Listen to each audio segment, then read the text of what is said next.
Hello everyone, welcome to Manish Chandrakar maths junction. आज की class में हम क्लास 11 फिजिक्स का इम्पॉर्टेंट टॉपिक पढ़ेंगे, रुद्धोष्म प्रक्रम, है ना। और रुद्धोष्म प्रक्रम में किए गए कार्य के लिए व्यंजक भी निकालेंगे, ठीक है। तो वीडियो को ध्यान से देखिएगा और लास्ट तक बने रहिएगा। और अगर चैनल को सब्सक्राइब नहीं किए हैं तो सब्सक्राइब कर लीजिएगा और लाइक कर दीजिएगा, ठीक है। इससे मैं मोटिवेट होता हूँ, ठीक है। तो आज का क्लास स्टार्ट करते हैं। रुद्धोष्म प्रक्रम, सबसे पहले जानते हैं रुद्धोष्म प्रक्रम क्या चीज़ है। रुद्धोष्म प्रक्रम को इंग्लिश में बोलते हैं एडियाबेटिक प्रोसेस। क्या बोलते हैं? एडियाबेटिक प्रोसेस, ठीक है। अब क्या होता है जान लेते हैं। जब किसी निकाय के दाब के साथ आयतन में परिवर्तन इस प्रकार किया जाए, जब किसी निकाय के दाब के साथ आयतन में परिवर्तन इस प्रकार किया जाए कि ऊष्मा न तो अंदर से निकाय के बाहर जा सके और न ही निकाय के बाहर से अंदर आ सके, तो इस प्रकार के प्रक्रम को हम रुद्धोष्म प्रक्रम कहते हैं। फिर से बोल रहा हूं बेटा, जब किसी निकाय के दाब के साथ आयतन में परिवर्तन इस प्रकार किया जाए कि ऊष्मा न तो निकाय के अंदर आ सके, बाहर से न तो निकाय के अंदर आ सके और न ही निकाय के अंदर से बाहर जा सके, तो इस प्रकार के प्रक्रम को हम बोलते हैं रुद्धोष्म प्रक्रम, ठीक है। और रुद्धोष्म प्रक्रम पीवी की power gamma equal to constant का पालन करता है। पी वी की घात गामा बराबर के का पालन करता है ना। के मतलब नियतांक, और यहाँ गामा का मतलब होता है CP upon CV. CP upon CV, CP मतलब स्थिर दाब पर विशिष्ट ऊष्मा और सीवी मतलब स्थिर आयतन पर विशिष्ट ऊष्मा। ओके, ठीक है। चलिए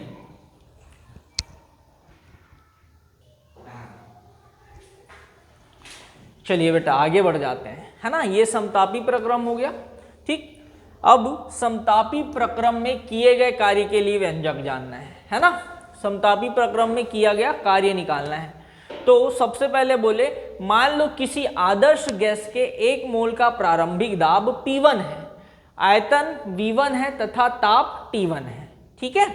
गैस में रुद्धोष्म प्रसार होता है, गैस में रुद्धोष्म प्रसार होता है जिससे उसका दाब P2, आयतन V2 तथा ताप T2 हो जाता है। ताप क्या हो जाता है? T2 हो जाता है, ठीक। अतः आयतन V1 से V2 तक प्रसारित होने में गैस द्वारा किया गया कार्य, या ऐसा भी बोल सकते हो रुद्धोष्म प्रसार में गैस द्वारा किया गया कार्य, ऐसा भी बोल सकते हो। तो आपको याद रखना है V1 से V2 तक प्रसारित होने में किया गया कार्य W इक्वल टू होता है इंटीग्रेशन ऑफ P dV, है ना। W इक्वल टू क्या होता है? Integration of P dV from V1 to V2। इसको नाम दिया इक्वेशन नंबर 1, ठीक है। अब आपने बोला कि यहाँ पे रुद्धोष्म प्रसार हुआ है। क्या हुआ है? रुद्धोष्म प्रसार। तो रुद्धोष्म प्रसार में कंडीशन क्या होता है बेटा? पीवी का power gamma equal to constant. PV का power gamma equal to constant अभी कुछ देर पहले बताया। तो P इक्वल टू क्या मिल जाएगा? K बटे V की घात गामा मिलेगा। K बटे V की पावर गामा, यही मिलेगा ना। ये गामा है बेटा, है ना, थोड़ा देख लेना ध्यान से, ठीक है। तो P इक्वल टू मिल रहा है K अपॉन V का पावर गामा। इस वैल्यू को आप कहाँ पुट कर दोगे? इक्वेशन नंबर 1 में। कहाँ पुट करोगे बेटा? इक्वेशन नंबर 1 में। तो यहाँ पे रख देते हैं समीकरण 1 से क्या मिलेगा? W equal to integration P के जगह रखना है K अपॉन V का पावर गामा dV, ठीक है। अब यहाँ पे लिमिट क्या है? V1 से V2, ठीक, क्लियर है। अब K क्या है? कांस्टेंट है। कांस्टेंट है तो बाहर निकल जाएगा, ये K को बाहर निकाल लिया। क्या मिला? 1 अपॉन V का पावर गामा dV मिलेगा। इसका लिमिट क्या है? V1 से V2, ठीक। अब इसको लिख दिया K integration 1 upon V gamma. 1 upon V gamma है तो इसको मैं क्या लिख सकता हूँ? V का पावर माइनस गामा, ठीक है। जब ये ऊपर जाएगा तो घात ऋणात्मक हो जाएगा, पावर निगेटिव हो जाएगा, ठीक है। और लिमिट क्या है बेटा इसका, v1 से v2 dv। बोलो ओके है क्या। अब हमने फॉर्मूला पढ़ा है integration x n dx equal to होता है x n+1 अपॉन n+1, ऐसा फॉर्मूला होता है ना बेटा, ठीक है। तो v का पावर माइनस गामा है, इसका इंटीग्रेशन क्या मिलेगा हमको, ये हमको मिलेगा v का power minus gamma plus 1 upon minus gamma plus 1, ठीक है। n के जगह क्या दिख रहा है बेटा, माइनस गामा है, तो minus gamma plus 1 upon minus gamma plus 1, okay ठीक। अब लिमिट को ले लीजिए, लिमिट क्या है v1 से v2, ठीक। और जो कांस्टेंट है उसको मैं बाहर निकालूंगा, माइनस गामा प्लस 1 कांस्टेंट है ना, इसलिए मैं बाहर निकाल लिया, तो मुझे मिला k upon minus gamma plus 1 और अंदर मिल गया v का power minus gamma plus 1, limit है v1 से v2। बोलो ओके है क्या, ठीक। इसके बाद हम क्या करेंगे बेटा, लिमिट ले लेंगे, लिमिट लगाऊंगा तो क्या मिलेगा, w इक्वल, ये सब w है ना, इधर w लिख देता हूँ, w इक्वल टू लिमिट लूंगा तो मुझे मिलेगा k upon minus gamma plus 1 from, sorry limit क्या लेना है, v1 से v2 है ना। तो लिमिट कैसे लिया जाता है, पहले उच्च सीमा रखूंगा माइनस करके निम्न सीमा, तो मुझे मिलेगा v2 minus gamma plus 1 minus v1 minus gamma plus 1। बोलो ओके है क्या, ठीक है। अब देखिए k बाहर में है तो k का गुणा इससे भी है इससे भी है, तो अंदर ले जाता हूं, तो w इक्वल टू मिलता है 1 upon minus gamma plus 1, k को अंदर ले गया तो k into v2 minus gamma plus 1 minus k v1 minus gamma plus 1, ठीक है ना।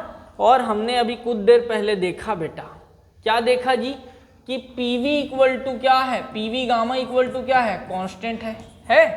तो P1 V1 gamma equal to P2 V2 gamma equal to constant, ऐसा भी लिख सकता हूँ, प्रारंभिक स्थिति बराबर अंतिम स्थिति, ऐसा लिख सकता हूँ ना। इसका मतलब क्या है, PV gamma equal to constant का, इसका मतलब है प्रारंभिक स्थिति और अंतिम स्थिति दोनों क्या होगा, इक्वल होगा, इसलिए मैंने ऐसा लिख दिया। बोलो ओके है क्या, ठीक। अब जहां पे v2 दिख रहा है वहां पे v2 वाला वैल्यू ले लेता हूं, ठीक है। जहां v2 दिख रहा है वहां v2 वाला वैल्यू लूंगा, मतलब क्या ले लिया, k के जगह क्या लूंगा, p2 v2 gamma into v2 minus gamma plus 1, इसको वैसी रखा हूं और k के जगह ये वैल्यू रख दिया। समझ आ रहा है क्या, ठीक है ना। यहाँ पे भी वही काम करोगे, ये माइनस हो गया, k के जगह क्या रखूंगा, यहाँ v1 है तो v1 वाला वैल्यू रखा, तो p1 v1 gamma into v1 minus gamma plus 1। बोलो ओके है क्या बेटा, ठीक। अब देखिए ये -1 अपॉन, यहाँ से नीचे से माइनस कॉमन ले लेता हूँ, माइनस कॉमन लिया बेटा, तो ये जो माइनस गामा है वो प्लस गामा हो गया और +1 -1 हो जाएगा। आपको याद होगा जब भी माइनस को बाहर निकालते हैं, कॉमन लेते हैं, तो अंदर का साइन क्या हो जाता है, चेंज हो जाता है ना। तो माइनस को मैंने यहाँ से कॉमन लिया तो माइनस माइनस कैंसिल हो गया और अंदर क्या आ रहा है, देखो ये P2 V2 का पावर गामा इंटू V2 का पावर माइनस गामा प्लस 1, तो ये हमको क्या मिलेगा, V2 gamma minus gamma plus 1।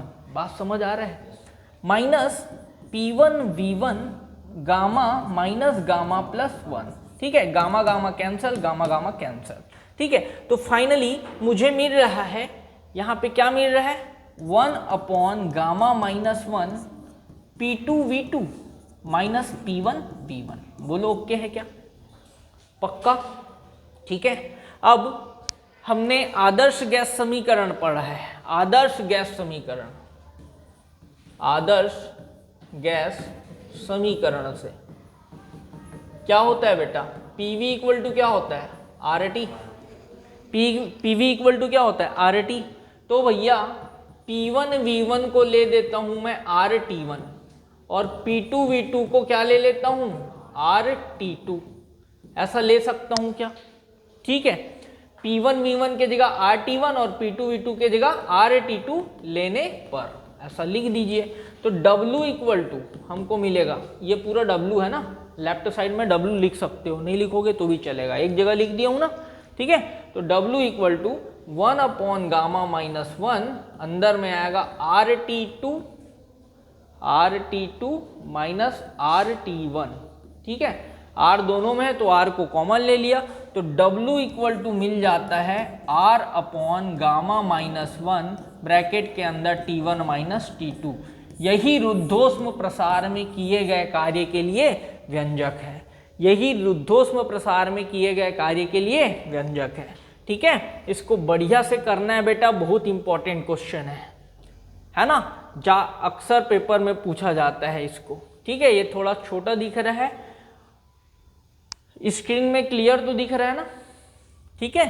कहीं पे किसी को डाउट है तो पूछ लीजिए, है ना, कहीं पे दिक्कत होता है इसकी, है ना, तो पॉज करके देख लीजिए, ठीक है।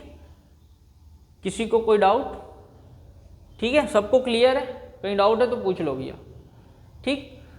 तो आज की क्लास यहीं तक रखते हैं, इसके आगे हम नेक्स्ट क्लास में देखेंगे।